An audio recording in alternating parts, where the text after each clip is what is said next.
नमस्कार, मैं संदीप स्वागत करता हूं आपका कैरियर प्लैनेट की ऑनलाइन क्लासेस में। दोस्तों, आज मैं आपको बताने वाला हूं कंप्यूटर फंडामेंटल के बारे में। लेकिन आगे पढ़ने से पहले मेरी आपसे रिक्वेस्ट है कि अभी तक अगर आपने हमारे चैनल को सब्सक्राइब नहीं किया है तो प्लीज अभी कर लीजिए। चैनल को सब्सक्राइब करने के लिए दोस्तों आपको जाना होगा हमारे चैनल के अंदर और वहां पर आपको मिलेगा सब्सक्राइब बटन। आप इसे प्रेस कर चैनल को सब्सक्राइब कर सकते हैं, या आप जब भी हमारा कोई वीडियो देखें तो वीडियो के साथ जब वीडियो प्ले होता है तो उसके साथ नीचे सब्सक्राइब बटन आता है, जिसे आप क्लिक कर हमारे चैनल को सब्सक्राइब कर सकते हैं, या आप वीडियो के साथ दिए गए लाइक बटन या शेयर बटन के थ्रू आप इसे लाइक और शेयर भी कर सकते हैं। कंप्यूटर की जो दुनिया है उससे मैं आज परिचय करवाने वाला हूं। तो चलिए शुरू करते हैं। सबसे पहले बात आती है कि कंप्यूटर है क्या। आप सभी लोग जानते हैं कि कंप्यूटर एक इलेक्ट्रॉनिक डिवाइस है जो डेटा को इंफॉर्मेशन में कन्वर्ट करती है। अब बात आती है डेटा क्या होता है। तो डेटा संख्या, तथ्य और आंकड़ों को हम डेटा कहते हैं। Raw facts are known as data. Raw facts and figures are known as data. जैसे 50 है। अब ये 50 आप किसी से पूछेंगे 50 क्या है तो वो सीधे से एक ही जवाब देगा कि सर ये 50 तो एक नंबर है सर। तो वास्तव में 50 क्या है? रो फैक्ट। रो फैक्ट्स और फिगर्स को हम लोग क्या बोलते हैं? डेटा।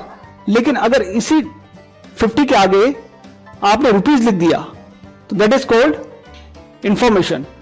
50 रुपीज, 50 के बारे में आपको इंफॉर्मेशन मिल रही है। Data which convey the meaning is known as information. अर्थपूर्ण डेटा को, ऐसा डेटा जो मीनिंग को कन्वे करता हो, आपको कोई इंफॉर्मेशन देता हो, उन संख्याओं, उन तथ्यों, उन आंकड़ों को हम इंफॉर्मेशन कहते हैं। और कंप्यूटर हमारे लिए यही काम करता है।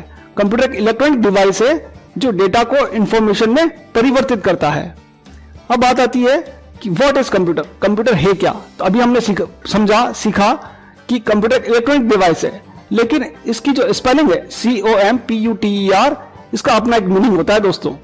C stand for commonly, O for operated, M for machine, P for particularly, U for used for, T for trade, E for education, R for research. अब इसी चीज को हम हिंदी में भी सीख सकते हैं। C कॉमनली यानी सामान्य रूप से काम में आने वाली मशीन जो विशेष रूप से काम में आती है व्यापार में, शिक्षा में और अनुसंधान संबंधी कार्यों में। और इंग्लिश में जब हमको बोलना तो commonly operated machine, particularly used for trade, education, research. अब बात करते हैं जनरेशन ऑफ कंप्यूटर्स की। फर्स्ट जनरेशन में जो कंप्यूटर्स थे उनमें दोस्तों वैक्यूम ट्यूब का यूज होता था। सेकेंड जनरेशन के जो कंप्यूटर्स थे उनमें ट्रांजिस्टर्स का यूज होने लगा। थर्ड जनरेशन के कंप्यूटर्स में आईसीस, इंटीग्रेटेड सर्किट्स का यूज होने लगा। इस तरह से फोर्थ जनरेशन के कंप्यूटर्स के अंदर माइक्रो प्रोसेसर का यूज हुआ, और अभी जो फिफ्थ जनरेशन चल रही है उसमें एडवांस माइक्रो प्रोसेसर का यूज होने लगा है।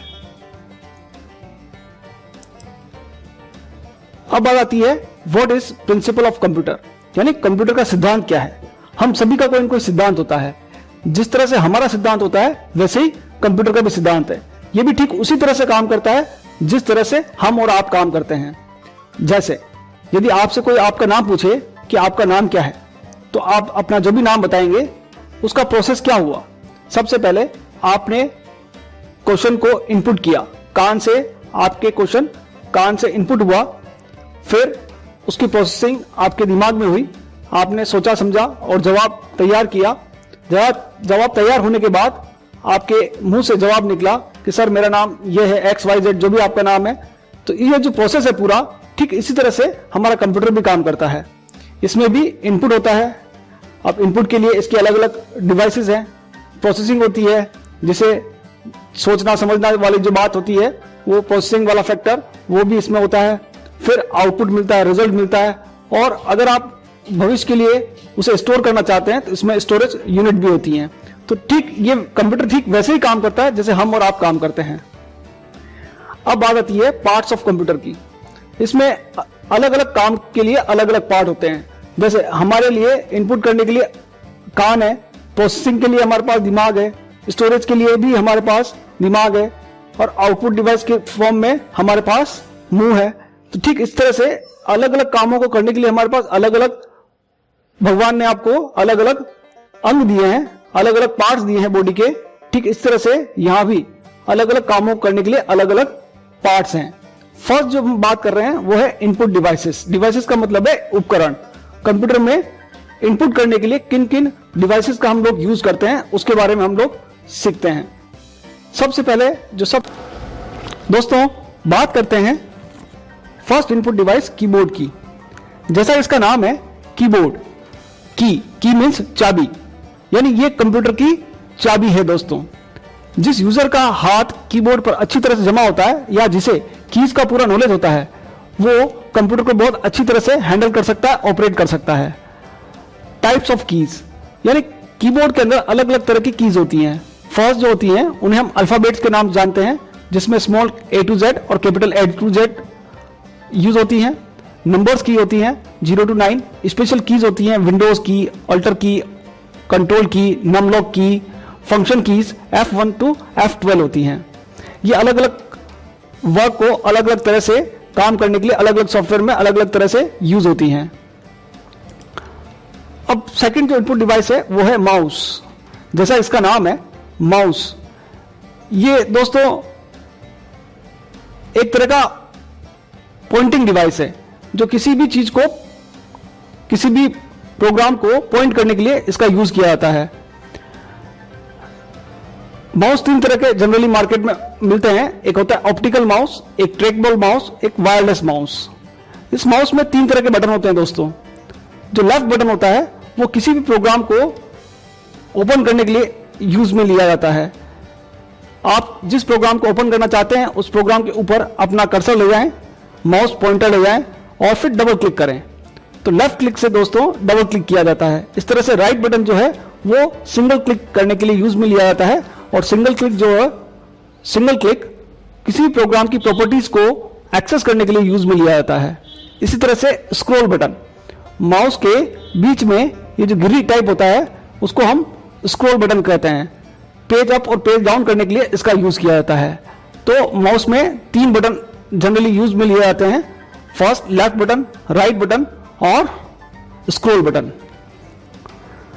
माउस के साथ ही एक टर्म और जुड़ी हुई दोस्तों, ड्रैग एंड ड्रॉप, यानी किसी भी चीज को एक जगह से उठाकर दूसरी जगह पर ले जाने के लिए ड्रैग एंड ड्रॉप जो टेक्निक है वो भी माउस के साथ जुड़ी हुई है। अगला जो इनपुट डिवाइस है वो है जॉयस्टिक, जो जनरली वीडियो गेम्स वगैरह के अंदर यूज में आता है। अल्ट्रासाउंड मशीन्स के अंदर भी जॉयस्टिक का यूज किया जाता है। Next scanner, memory card reader, debit card, credit card reader, ये सारे भी इनपुट डिवाइसेस के ही एग्जाम्पल हैं। इस तरह से बार कोड रीडर, जो आपने मॉल्स वगैरह में देखा होगा कि किसी भी प्रोडक्ट की MRP को एक्सेस करने के लिए, उसको स्कैन करने के लिए इस तरह की एक मशीन का यूज होता है जिसे हम बार कोड रीडर के नाम से जानते हैं। अगला जो इनपुट डिवाइस आ रहा है वो है MICR machine, magnetic ink character recognization. ये जो मशीन होती है दोस्तों ये जनरली बैंकों में यूज होती है, और चेक के अंदर आपने सुना होगा माइकर चेक, उसमें एक नंबर होता है स्पेशल, उस माइकर चेक के अंदर जो नंबर है उस नंबर को ये मशीन अपने आप रीड करती है और उसे डिजिटल फॉर्म में यानी कंप्यूटर की भाषा में कन्वर्ट करने के लिए इसका यूज किया जाता है। अगले जो इनपुट डिवाइस है वो है OCR machine, optical character recognization. जैसा इसका नाम है कैरेक्टर, ये कैरेक्टर को पढ़ती है और उसे डिजिटल फॉर्मेट में कन्वर्ट करती है। इस तरह से OMR, ऑप्टिकल मार्क रिकॉग्नाइजेशन या ऑप्टिकल मार्क रीडर, इस मशीन के द्वारा हम जो एग्जामिनेशन में आपने देखा होगा OMR शीट पर एग्जाम होता है, तो उस एग्जाम में हम जो पेंसिल से या पेन से निशान करते हैं, गोले करते हैं, उन्हें ये मशीन रीड करती है। ऑप्टिकल मार्क रीडर या ऑप्टिकल मार्क रिकॉग्नाइजेशन, तो तीन मशीन है, MICR मशीन, OCR मशीन और OMR मशीन। इस तरह से इनपुट डिवाइस के अंदर ही वेब कैमरा, माइक्रोफोन, ये सारी चीजें इनपुट डिवाइस के अंदर ही यूज होती हैं। अगला जो टॉपिक आ रहा है दोस्तों वो है प्रोसेसिंग डिवाइस।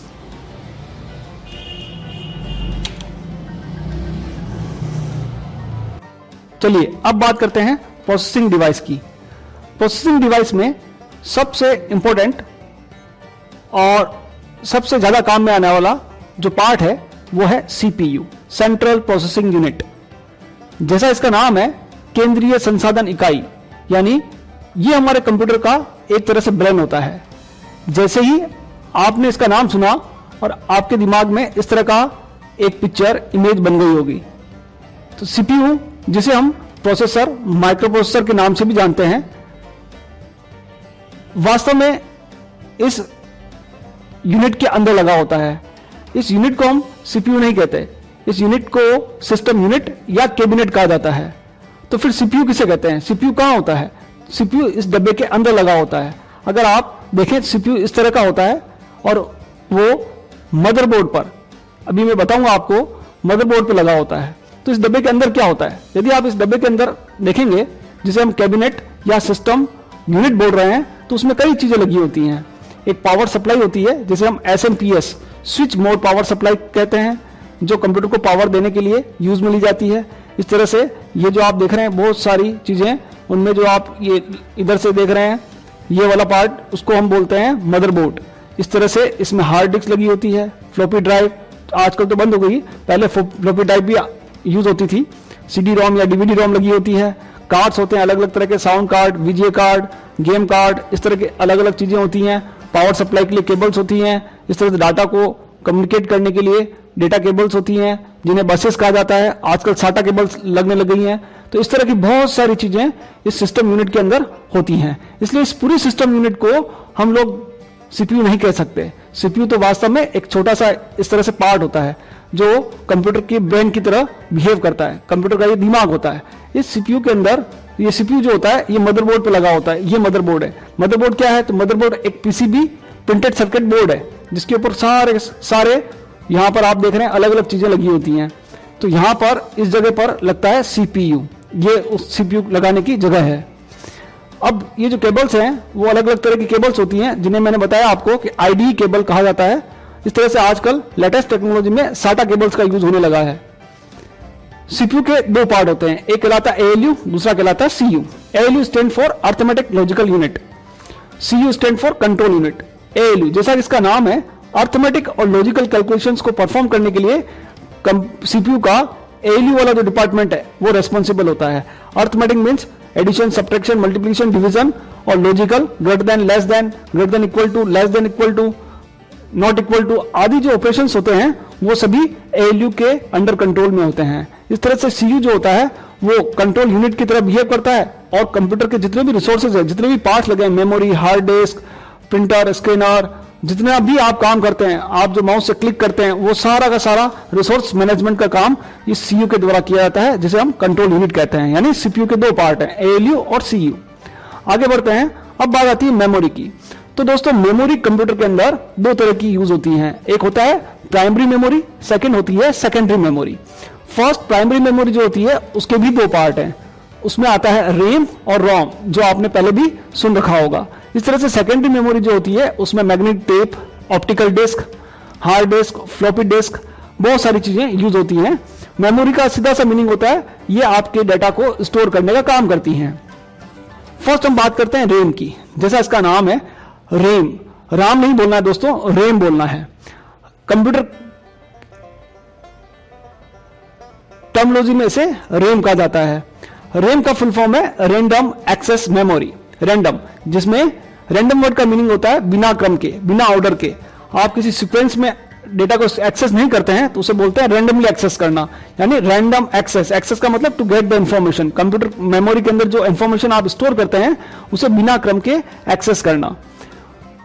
रैम में स्टोर डाटा को आप रीड और राइट दोनों कर सकते हैं। ये इसकी एडवांटेज है कि आप रैम में जो भी डाटा स्टोर करेंगे उसे आप रीड भी कर सकते हैं और राइट भी कर सकते हैं।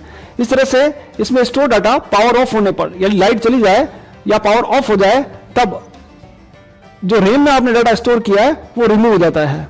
और सबसे मोस्ट इंपोर्टेंट जो इसकी विशेषता कह लीजिए वो है कि ये वर्सेटाइल मेमोरी है, यानी चेंजेबल है।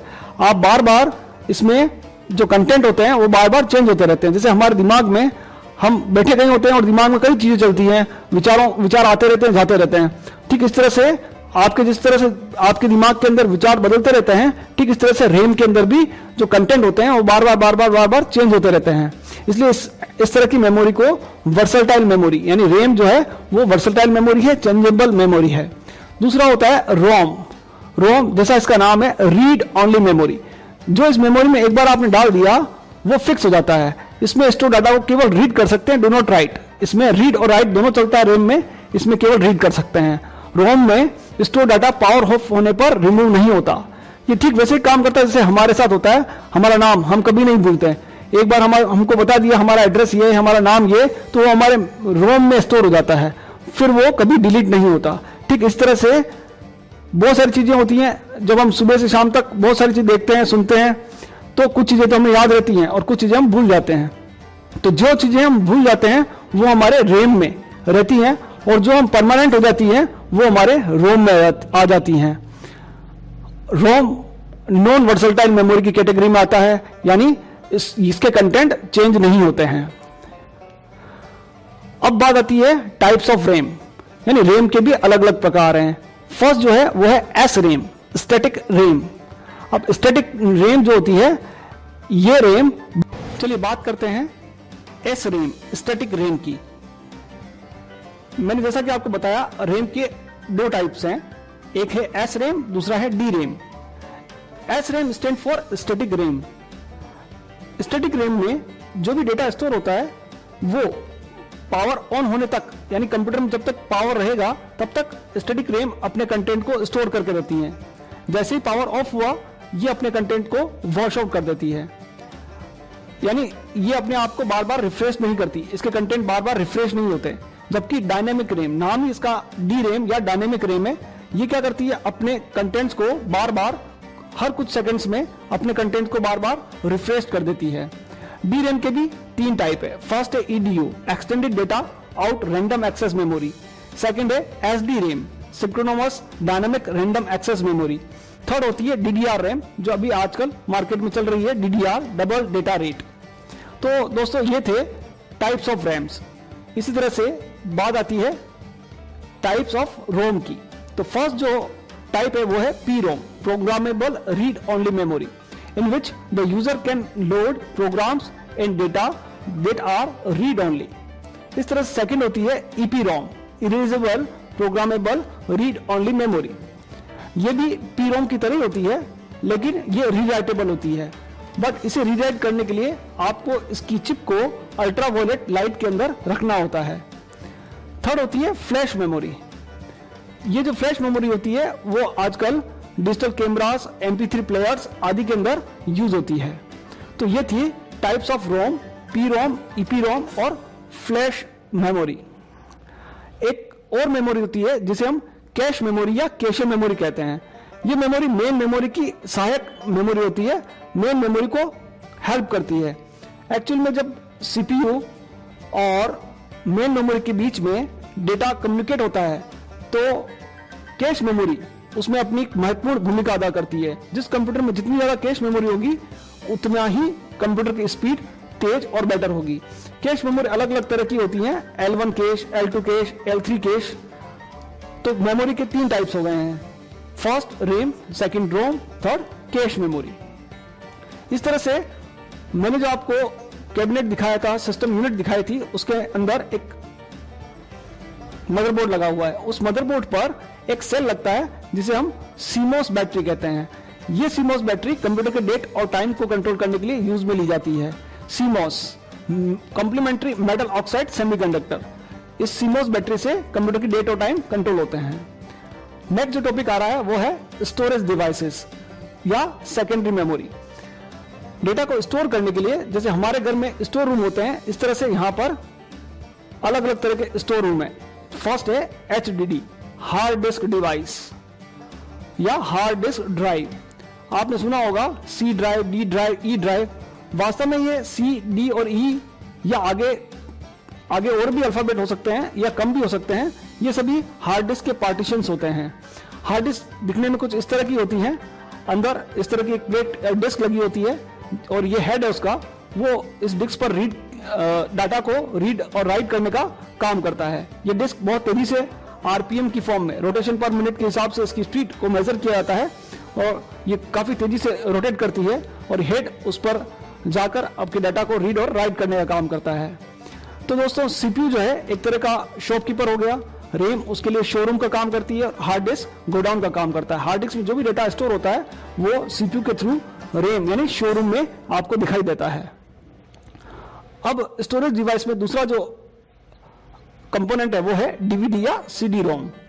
डीवीडी जिसे हम डिजिटल वर्सटाइल डिस्क भी कहते हैं, इसकी कैपेसिटी दोस्तों 4.7 जीबी के आसपास होती है। इस तरह से CD ROM compact disc read only memory, CD जिसे हम कॉम्पैक्ट डिस्क कहते हैं, ये दोनों चाहे वो डीवीडी हो चाहे वो सीडी हो दो तरह की आती हैं, सीडी आर और सीडी आरडब्ल्यू यानी डीवीडी आर और DVD RW. R for read only यानी ऐसी सीडी या डीवीडी जिसमें कंटेंट एक बार आपने अगर राइट कर दिया तो उसे मिटा नहीं सकते। दूसरा होता है रीराइटेबल, एक बार लिखा फिर मिटा के फिर से और रिकॉर्डिंग की जा सकती है। अभी आजकल मार्केट में एक ब्लू रे डिस्क और आ रही है जिसकी कैपेसिटी 50 to 500 जीबी होती है।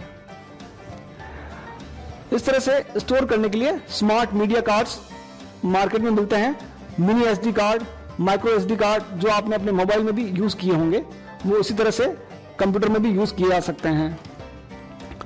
अगला टॉपिक आ रहा है दोस्तों आउटपुट डिवाइस, और सबसे फर्स्ट और कॉमन जो आउटपुट डिवाइस है वो है मॉनिटर, जिसे विजुअल डिस्प्ले यूनिट वीडियो के नाम से भी जाना जाता है।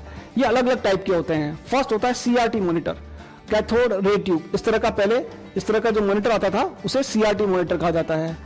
ऐसा ही एक टीएफटी आता है, थिन फिल्म ट्रांजिस्टर। इस तरह का LCD liquid crystal display, LED light emitting diode और प्लाज्मा स्क्रीन। इस तरह के अलग अलग तरह के मॉनिटर मार्केट में मिलते हैं। और एक जो टेक्नोलॉजी यूज हो रही है आजकल, आपका जो केबल कनेक्शन है वो अब डिजिटल फॉर्मेट में हो गया है, उसको कहते हैं HDTV, high definition television. Next जो आउटपुट डिवाइस है वो है प्रिंटर।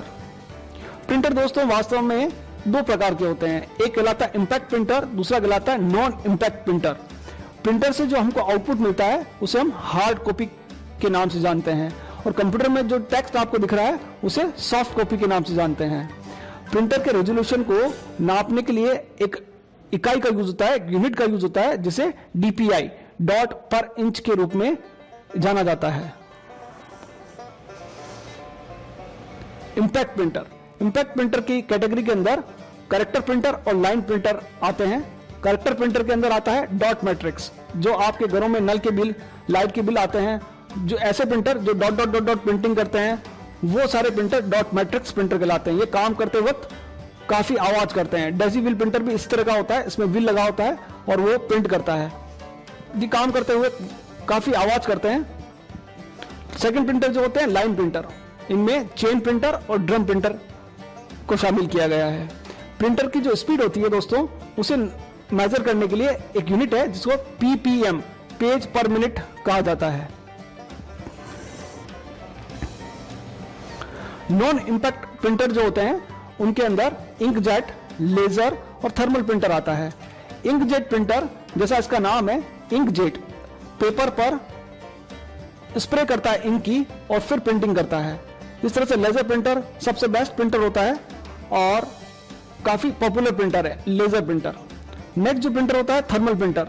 ये थर्मल प्रिंटर स्पेशल पेपर पर प्रिंट करता है, और आपने देखा होगा जो एटीएम मशीन है उससे जो आपको रिसिप्ट मिलती है वो थर्मल प्रिंटर से ही रिसिप्ट प्रिंट होती है।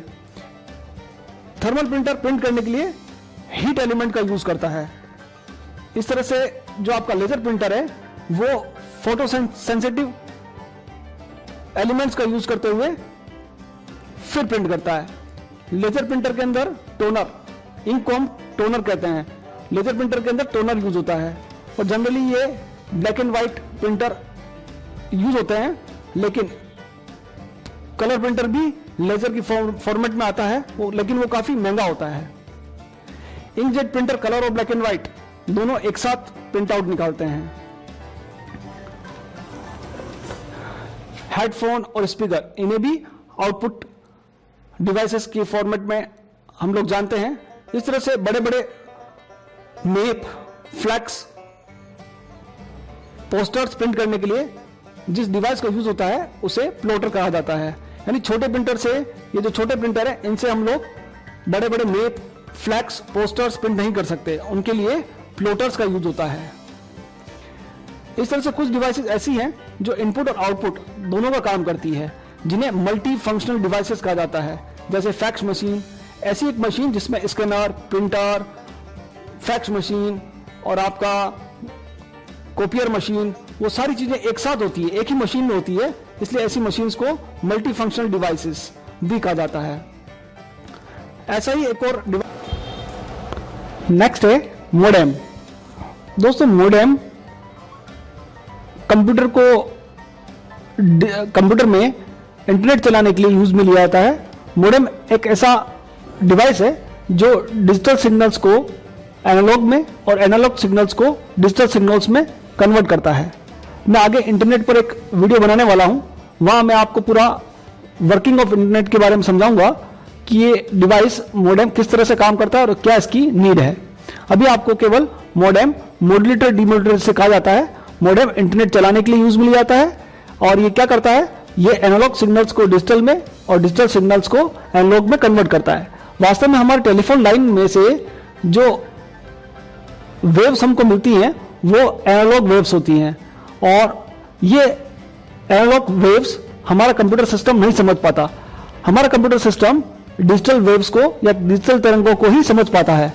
तो कोई ऐसा डिवाइस की हमको जरूरत पड़ती है जो डिवाइस टेलीफोन लाइन के एनालॉग सिग्नल्स को डिजिटल में कन्वर्ट कर कंप्यूटर को सप्लाई करे और कंप्यूटर के डिजिटल सिग्नल्स को फिर से एनालॉग में कन्वर्ट कर टेलीफोन लाइन को सप्लाई करे। तो ऐसे उपकरण को हम मोडेम कहते हैं, मॉड्यूलेटर डीमॉड्यूलेटर। अगला जो टॉपिक आ रहा है वो है टाइप्स ऑफ कंप्यूटर सिस्टम। अब कंप्यूटर कई तरह के होते हैं और अगर हम इसे ऑपरेटिंग प्रिंसिपल के आधार पर वर्गीकृत करें या क्लासिफाई करें तो फर्स्ट जो है वो है एनालॉग कंप्यूटर। ऐसे कंप्यूटर डायरेक्ट नंबर पर काम नहीं करते हैं, नंबर सिस्टम पर काम नहीं करते हैं। ऐसे कंप्यूटर्स का यूज वोल्टेज, टेम्परेचर, करंट आदि को मेजर करने के लिए किया जाता है। सेकंड जो कंप्यूटर है वो है डिजिटल कंप्यूटर्स, जिन्हें हम और आप अच्छी तरह से जानते हैं। थर्ड जो कैटेगरी है वो है हाइब्रिड कंप्यूटर्स, ऐसे कंप्यूटर जिनके अंदर एनालॉग और डिजिटल दोनों का मिक्सअप होता है। इस तरह से अगर आप साइज, स्टोरेज, कैपेसिटी और वर्किंग के आधार पर कंप्यूटर सिस्टम्स को क्लासिफाई करें तो फर्स्ट जो है वो है सुपर कंप्यूटर्स। सुपर कंप्यूटर काफी शक्तिशाली कंप्यूटर होते हैं।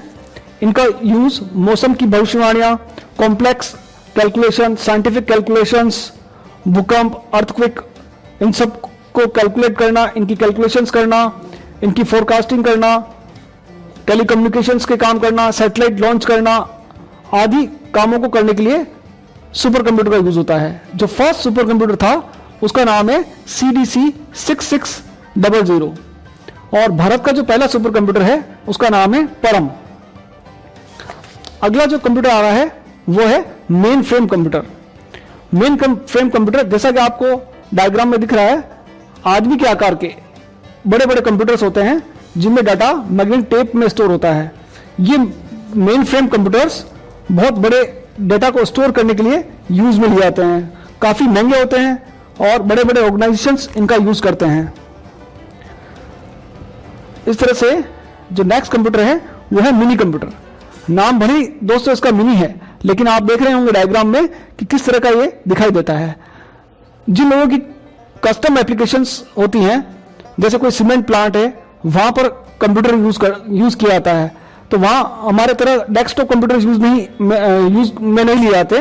वहां पर स्पेशल उनके काम को करने के लिए ही कंप्यूटर्स को यूज में लिया जाता है। तो ऐसे जो कंप्यूटर्स हैं उन्हें मिनी कंप्यूटर्स कहा जाता है।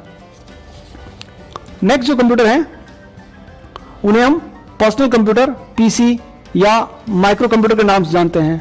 इनके कई नाम हैं, desktop, notebook, tablet PC, hand held computers. इन्हें PDA, पर्सनल डिजिटल असिस्टेंट के नाम से भी जाना जाता है।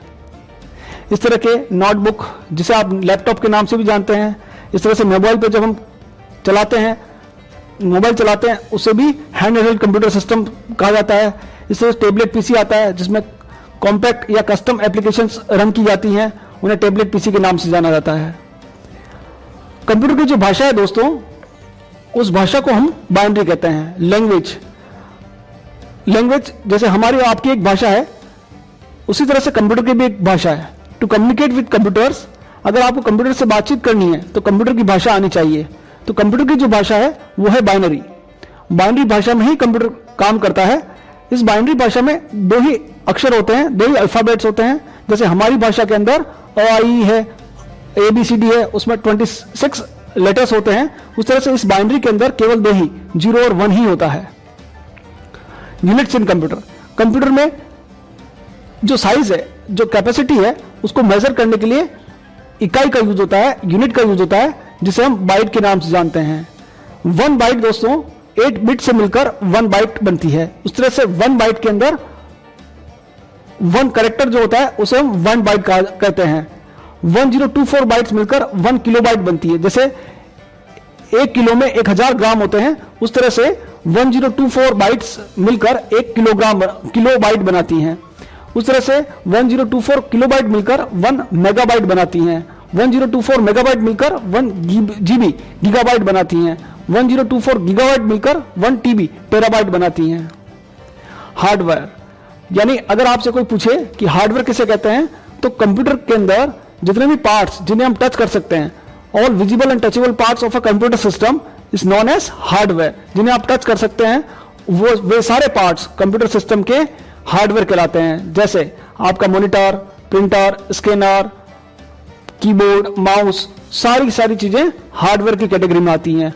सॉफ्टवेयर, ऐसे सारे प्रोग्राम जो कंप्यूटर के अंदर चलते हैं उन्हें हम सॉफ्टवेयर कहते हैं। सॉफ्टवेयर जो होते हैं वो सेट ऑफ इंस्ट्रक्शंस, निर्देशों के समूह होता है।